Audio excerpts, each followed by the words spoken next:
Nahihiyang mag-pray. Nahihiya ka bang mag-pray out loud?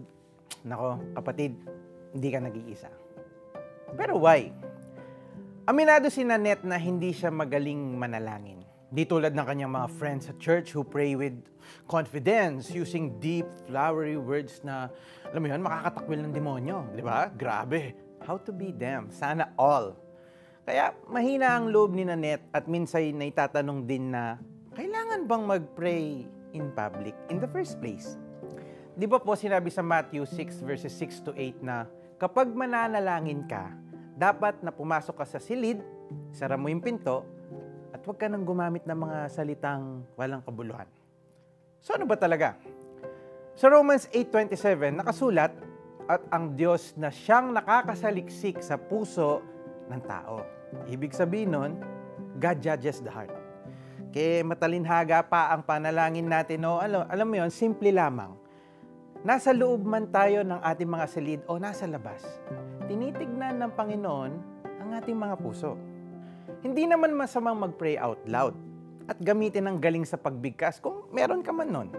You know, if we are knowledgeable about what's being prayed for, mainam to pray intelligently.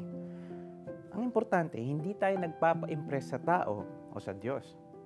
Wala ring masama kung maikli lang yung prayer mo. Basta taimtim at dalisay ang pusong pinanggagalingan nito. Actually, okay din to pray without using words.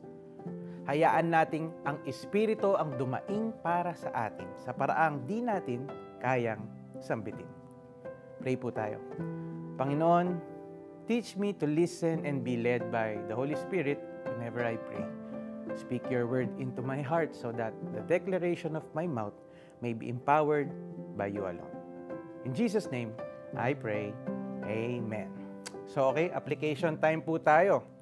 If you want to gain confidence to pray in public, syempre, mag-practice ka in private. Subukang isulat ang iyong panalangin at basahin mo to out loud. Mainam din to pray intelligently. Kunwari, to pray against diseases, pwede ka mag-research tungkol sa kung ano bang nangyayari sa katawan natin pag may ganong karamdaman and pray accordingly. Pero alam nyo, best of all, let's read our Bible. Habang patuloy natin binabasa ang buhay na salita ng Diyos, naninirahan ito sa ating diwa na itatanim, nag-uugat, at namumunga. Di ba nga't nagugulat na lang tayo when in times of crisis ay bigla na lang nating nabibigkas yung mga verses na di naman natin memorize. Ayun. Gayon din naman, tinutulungan tayo ng Espiritu sa ating kahinaan. Hindi tayo marunong manalangin ng wasto. Kaya't ang Espiritu ang dumaraing para sa atin sa paraang di natin kayang sambitin. At ang Diyos na siyang nakakasaliksik sa puso ng tao, ang siyang nakakaalam kung ano ba ang kalooban ng Espiritu, sapagkat ang Espiritu ang namamagitan para sa mga hinirang ayon sa kalooban ng Diyos. Romans 8:26-27. So kung nahihiya kang manalangin, wag. Bakit? Dahil naghihintay ang Diyos sa iyo. If you've enjoyed listening to this podcast and would like to support the ongoing efforts of this ministry, you can do so by visiting www.cbnasia.org/give or click the heart icon on the Tanglaw app to make a donation. Thank you. This is G. Carceo saying, huwag ka nang mahiyang mag-pray kay Lord, naghihintay lang siya.